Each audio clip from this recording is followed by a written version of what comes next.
In 2009, I had the idea to buy Billionaires.com. The Billionaires.com miniseries is your chance to get hyper-valuable and unique takes from celebrity billionaires like Mark Cuban, Grant Cardone, Tony Robbins, and many more. And this guy said, "This is great. I love it. I'll give you $2.5 million." This series gives you access to exclusive insights from in-person and audio interviews, hosted by none other than the founder of the Family Office Club, Richard C. Wilson. Get started now with an official introduction to the $1 billion plus Expert Insights miniseries and see what these nationally renowned billionaires have to say about winning and succeeding in the game of capitalism. This guy, like of all the power players I've had in here, he's the smartest guy we've had here. No doubt.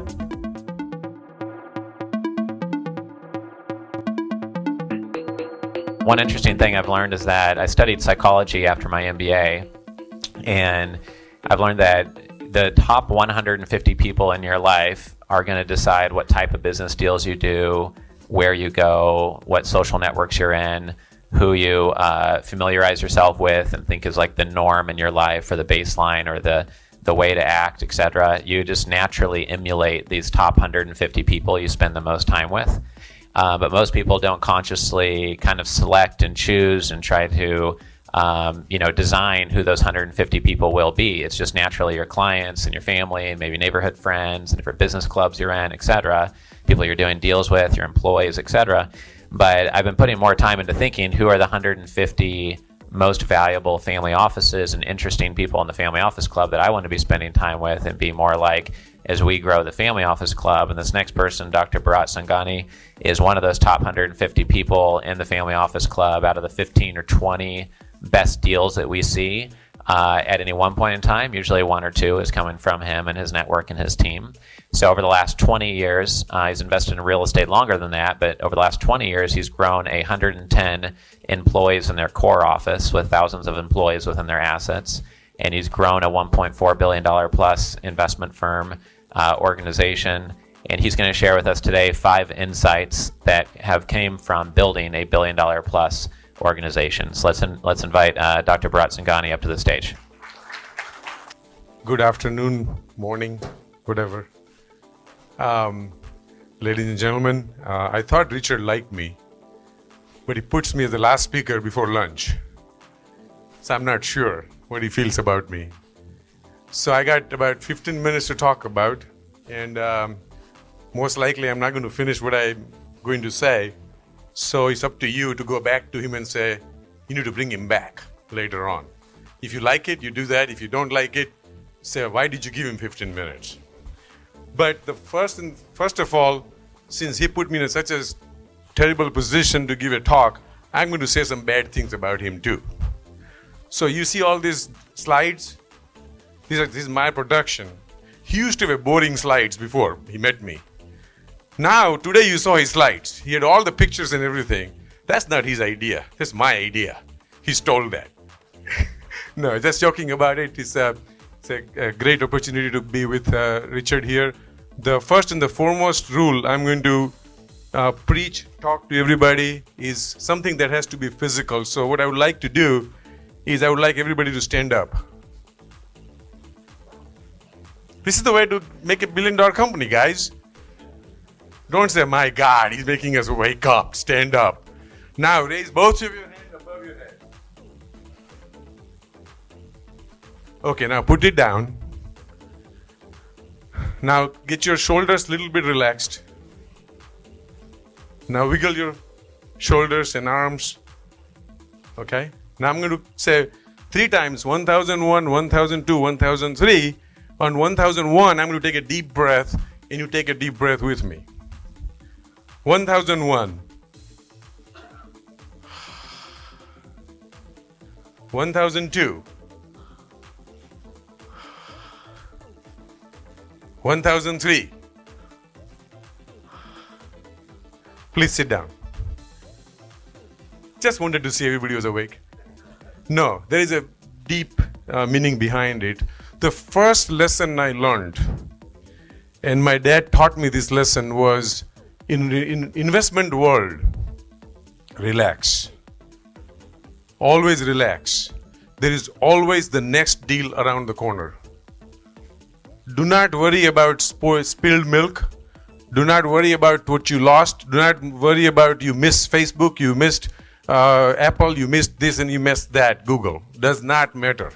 There's always a deal around. So that's number one. And that's why this exercise was very important, that we take breather in investment world. Second thing is very important in investment world is that everybody thinks, at 30-year thinks, oh my God, I'm so far behind because the 20-year made a lot of money. So I need to catch up. The 40-year thinks, oh my God, I need to catch up. Look at the 30-year-old guys doing it. And that goes up and up and up. At 80-year-old says, oh my God, I'm about to die. I need to make some money real fast. But why do you want to make, you're about to die. Why do you want to make real money real fast now? It's too late, right? Listen, investment is something, it doesn't work at your time. So two things, most important. It doesn't matter whether you create a $1 billion company or whether you make a $5 company or whether whatever it is you got to relax and not worry about the past. There's always a new deal around the corner. And do not try to catch up your time that you lost making mistakes. If we just do these two things, I'm telling you, we'll avoid lots of mistakes. So, first of all, I'm not sure you know enough about me. And I don't know, once I say about me, you'll wonder why the hell you are here to listen to me. So you do blame Richard to invite me. So I'm a cardiologist, a heart doctor. On my side, I do some real estate. And I have no clue. I didn't go to MBA school. I didn't go to any management school. So I have no management skills. Now I'm here across the world going with Richard, talking to people about how to create $1 billion companies. So everything I'm going to say, you are at your own risk. Take it, leave it, take me down. There is no authenticity here. Having said that, there's only one authenticity there. What I bring is experience. Huge amount of experience has gone in. And experience has gone in a couple ways. One is the time, and second, where I come from. When I landed in the United States, I had exactly $10.45 in my pocket. And from $10.45 to create a multi-billion-dollar company and to get your net worth grow from $10.45, which was also borrowed. So Excel was negative. To get to 1,000 and 10,000 and 100,000 and a million and 10 million and 100 and 100 million and 100 million plus, I haven't gotten to $1 billion personal net worth yet, but that's why I came to the United States, and I will get there. But to cross every single landmark that I did cross, there has been a lot of experiences have amassed.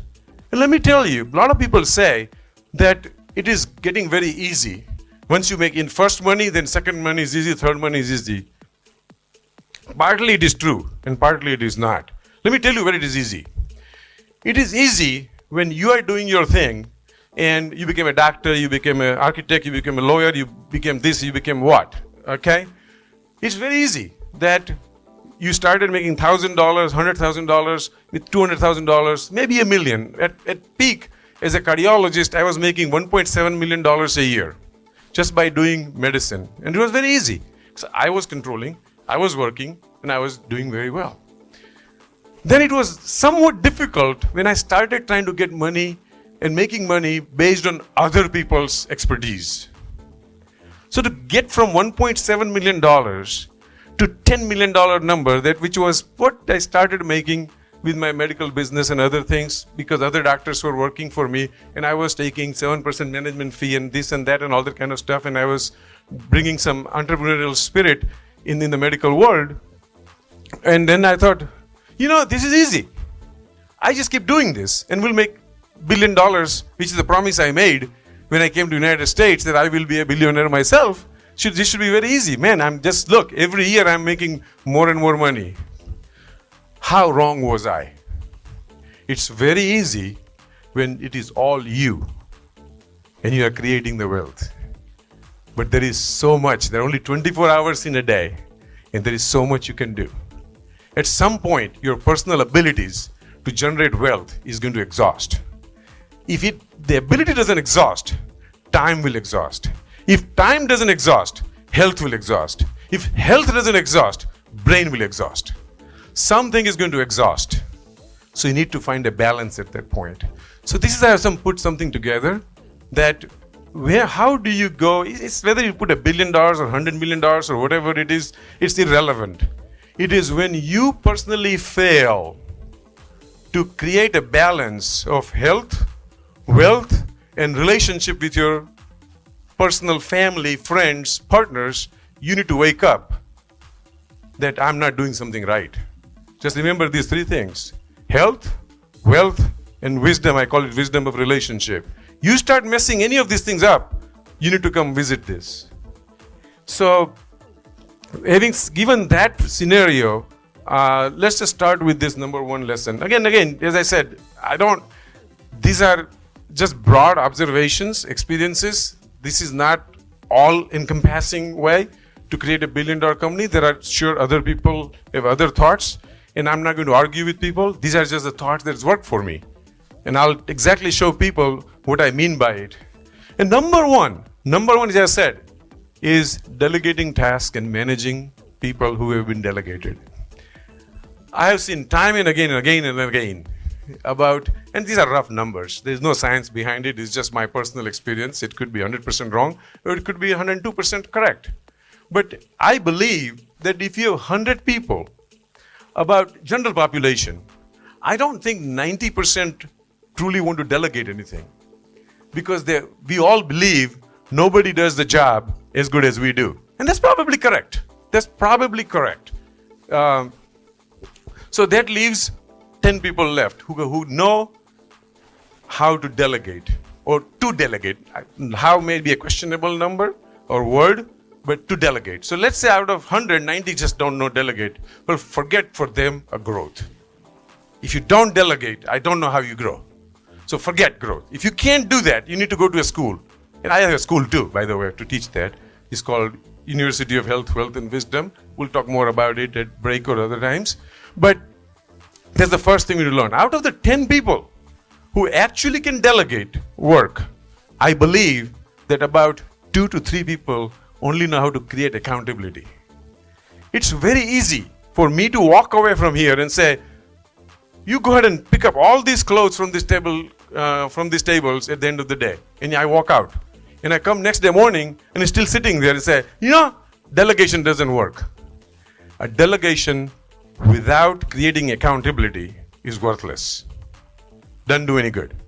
So the first and the foremost thing, this is the office star. It tells you how in the office how to delegate and how to manage people. So delegation with accountability. I have a full method that I've created. In my company with about 2,400 employees, there is not a single person directly reports to me. And that's the structure I created. But 22 people, I have a dotted line delegation. That means I only pick the areas that I like, I want to work on, and they are delegated to these 22 people. And these 22 people are being monitored by an app called Task in a Box. And you may want to look that up, and I'll be glad to talk to you. And now what happens is, whenever I give them a task to do, that particular, by the way, I don't have any stocks in that particular app. I probably should get one. But Task in a Box, from Outlook, you can actually take an email or anything and you directly put it in Task in a Box, and it becomes a job or a task for that person to do. Now that stays perpetually there. And now you don't have to exchange emails. You can just add responses on that particular Task in a Box every time there is an update or no update. And now nobody can escape. People think, oh my God, Dr. Sanghani remembers everything just perfect. I don't remember diddly thing. But I remember because Task in a Box is sitting close to me and there's no place you can hide. You do not have the ability to delete it. Only I got the ability to delete it. So it is unbelievable tool of creating a management or creating accountability.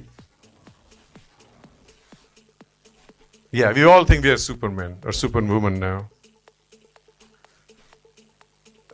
No questions about it. As I said, one person can only do so much, and unless you are truly a genius or a really Superman, even Superman, we see all the movies, right? How many times he falls short of really performing, even though he's a superman. And why are we thinking we can do it, right?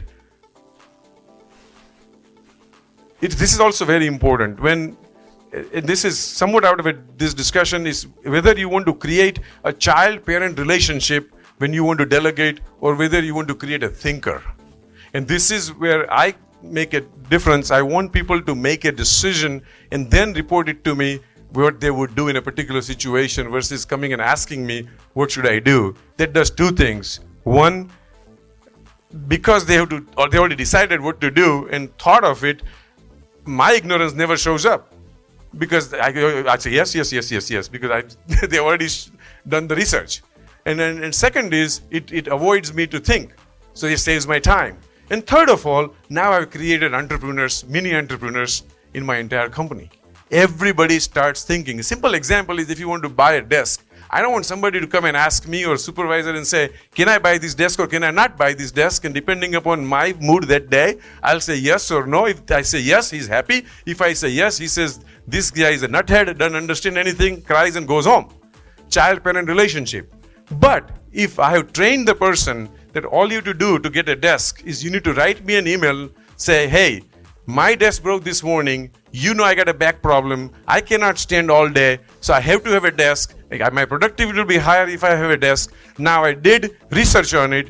We have a Knoll systems in the office, and each Knoll is $8,000 a desk. I looked up in the Office Depot, it's $250, and I thought that initially I would get $250, but everybody has Knoll. It won't look good for our prestige. So I called the Knoll people. They said, 7 years ago, we sold you this for $8,000. It's worth $14,000. I negotiated and I got it for $6,500 today. So unless I hear from you in 24 hours, I'm going to go ahead and order this desk. Now what do? I don't do anything. So the email just passes through. He orders the desk, but I now have created a thinker. I created in the company who now is people who are entrepreneurs who truly want to take ownership and create a culture where I don't need to work. Ultimately, that's the goal. I don't want to work. I just want to advise. It's a very good position to be in, Just people come and you ask questions. You say, well, you can do that. You don't do that. This is probably, out of everything today, if you hear, if I can bring value to people, do not delegate unless you've figured out how to make person accountable. This is probably, we are hearing this from a guy with $10.45 who came to the country. Proper capitalization is very, very, very, very important in doing any kind of business. Most of the businesses, the small businesses, if you take restaurants, take all the small businesses, about 80 to 92% of the small businesses fail. And it's sad. First of all, it's okay if they failed. But 80 to 90% of the businesses fail where the principal has actually lost every single dollar they had and the family's money. Because what happens? You start a business, you have great ideas, you're not properly capitalized, you take everything what you have, you take your own money, and if you're a wife, you take of everybody's wife's jewelry. If you have a husband, then you take everything else that person has in his beer box or wherever he saves the money. And then you go to the friends and family, you put money on the collateral as a house, and then take your 401k. I mean, this is a story for all of us, isn't it? And then we still fail. Ladies and gentlemen, the most important part, if somebody wants to create a billion-dollar empire, have proper capitalization or have a limit. And that limit has to be, if I am going to dedicate $100,000, $5, $500,000, $50 million, whatever it is, at this point, if I have not achieved this thing, it will be shut down. We are not going to decide when we reach there, when we have no money, that it will be shut down. Let me tell you, an organized shutdown is a lot better than an unorganized, forced shutdown of the businesses. Please, please, please, first spend as much time as you need to spend, have a proper capitalization. If you don't and you still have an entrepreneurial bug, put a limit so that you don't spend your IRA money, you don't spend your home mortgages, things like that. Second mistake. Most of us, when we become an entrepreneur, we don't pay ourselves. And guess what? Who suffers? We suffer. Our children suffer. Our wives, husbands, whatever we have, they all suffer. Can't do it.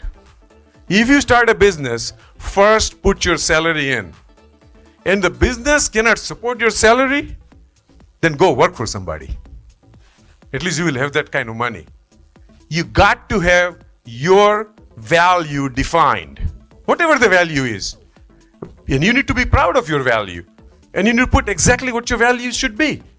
Anything less than that, you're really causing problem for the business, you're causing problem for your family, you're causing problem for a lot of things in the future is very, very dull.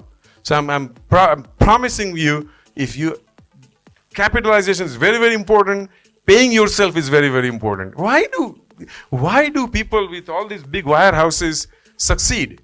Why when the people raise money? And you've seen, all of you have seen it, when they bring you a proposal, all the principals have put a lot of salary on their name, right? Because they are still traveling first class and they're still raising money. They're still doing all these kind of things. So, and then they succeed because they don't have a stress of day-to-day living. Day-to-day living and running a business is not conducive of existence. It just does not work. You got to solve your day-to-day living if you want to get into business. Same thing. Okay, this is one thing that has really helped me. Even today, I have the same thing. When we are in real estate business, as some of you or most of you know, and we take in a deal, and then we need capital to do the thing. By and large, we will not enter into a deal that we do not have enough money that we can close the deal by ourselves. What does that do to me? I'm not dependent on my investors. No investors can come and put a gun on my head that unless you give this money or change this, you are saying $10 was to give me 1% interest, I'm going to give you $5 and give me 4% interest. Otherwise, you're not going to close this deal. That doesn't happen to me. Because you know what I'm going to say? Thank you very much, but I just don't need your money. Now, having said that, I always showed that money. I've never used it. Because that threat is there, the investors come and give me everything what I need, the way I want it. And that, just like my wife, when she got married, somewhere she thought that somebody had given her $10,000. So for 35 years I've been married. Every time she wants to buy something and I don't like it, or she sees my face going other way, she says, well, I'm going to buy it from my $10,000. Ladies and gentlemen, that $10,000 is still existent. And she has bought everything every single day from the $10,000. So I learned from her. I show the same money in the bank to my investors and I say, if you don't invest, I'm going to put this money. Guess what? After 30 years of investing, I still have that money sitting in the bank because it has worked very well. This is probably, okay, I got a few more minutes. This is probably another important thing. We are in the process of, I've done a few businesses and now I'm in the next phase of my life where I want to create a universal university, and for which it requires a full-fledged business plan. So the advisors that I have, they have created the first phase of health. Then I'm going to create wealth and then create wisdom for people who come into the university. The health phase is finished. Everything is ready to roll. And they are so anxious to roll this out. And they keep calling me every week when we have a meeting. They say, let's roll this out. Everything is ready. All my Twitters are ready. All my Facebooks are ready. All my weekly LinkedIns are ready. All my blogs are ready. Everything, university is ready. Physical plant is ready. Everything is ready. And they say, let's do it. It's a mistake. If you have a business that you want to start, you must define exit first. If you haven't defined exit, don't enter. Not worth it. You must define an exit before you enter a business. You must have a very clear business plan. What am I going to do with this? Don't just say, I'll start this and somebody will come and somebody will do this and somebody will do that. That is where 92% of people fail. And I do not want us to be the statistics of the 92%. I want to be us of the 8%. And if we just pay a little attention to this on day one, I promise you, ladies and gentlemen, we will follow in the 8%. And I've been to Singapore. My daughter used to live here. I've been to 17 countries, and I've been to United States, and I'm telling you, I don't know about other countries, but all these rules, if applied, do work regardless of what geographic location it is. Because in Indian language, we always say the crows are all black everywhere you go. And then the same thing is human behavior. Except certain duress, we all think and behave the same regardless of where we are. Clear business plan is probably the most important part. Now, what does that mean? I can sit here tomorrow and say, I'm going to start Facebook too. And I'm going to get everybody in this room and everybody in this, and then I'm going to have an advertisement plan, and then I'm going to sell it for $1 billion. Great business plan. Ladies and gentlemen, that is your business plan. You need to have some industry expert as your mentor, as your friend. Even if you pay, you got to pay. But to get that industry expert to come and say, this will work. If you don't have that, don't start the business. Just because you thought does not mean anything to this whole world. When it comes to money, it does not matter. People will not spend $1 on you if it doesn't make sense to them. And the only way you will know when you need to be above the level of yourself. And it's hard, right? In Indian, there is a saint called Krishnamurti. He always says, observe the observer. So we need to become an observer of ourselves. Very, very difficult. How do we assess ourselves? We always are full of it, right? We always think we are the best thing that has ever happened to the world since the slice of bread. But that's not true. But somebody has to tell us that. But we are always blinded by whatever mother thinks, and mother always thinks the ugliest child is the most prettiest child around. Okay, this is probably, if people say, what value do you bring? I have a mentorship program, and people come to me, and there are different phases, different businesses, nothing matters. I'll take anybody. Doesn't have to be real estate, doesn't have to be medicine.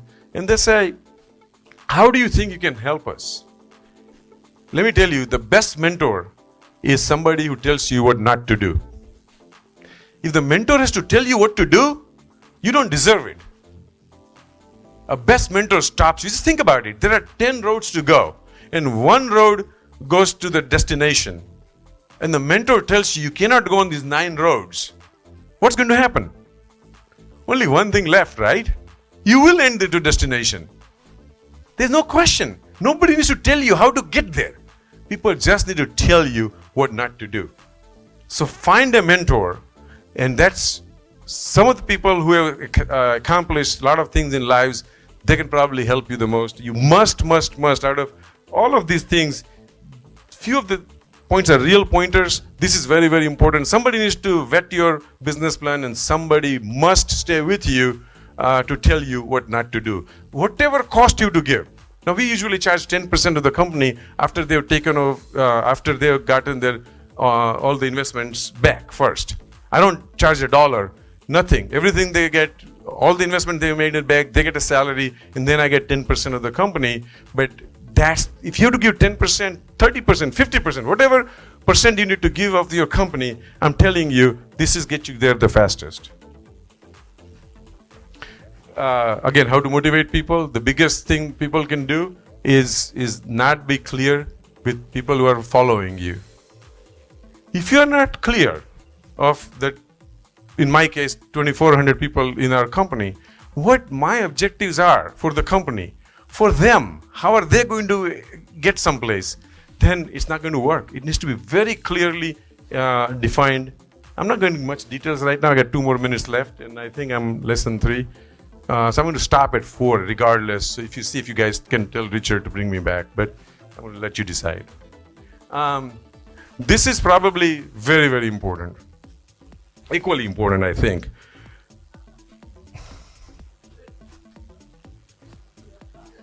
You like that? All right. So Richard didn't know about all this, okay? I taught him all these things. So we all have heard 10,000 times, diversify, diversify, diversify. Ladies and gentlemen, there is a cut-off time where diversification is not good. It's okay to diversify, but at some point it becomes a detrimental to your growth. You have to be very, very careful. How are you going to diversify? How fast? What control? What percentage? Etc. Etc. Again, it's the same thing. It's now if you are that smart, you can diversify. Okay. So I don't know how many people in this room is that good. Okay. This is one example what we have done. I got 43 seconds left. So this is what we have done in our company. So people say you are a real estate guy. Well, how are you running a Five Guys and Burgers franchise business with you are the highest, biggest number of franchisee in the entire country, and you have a dental business and you have an emergency room business, which are operating businesses.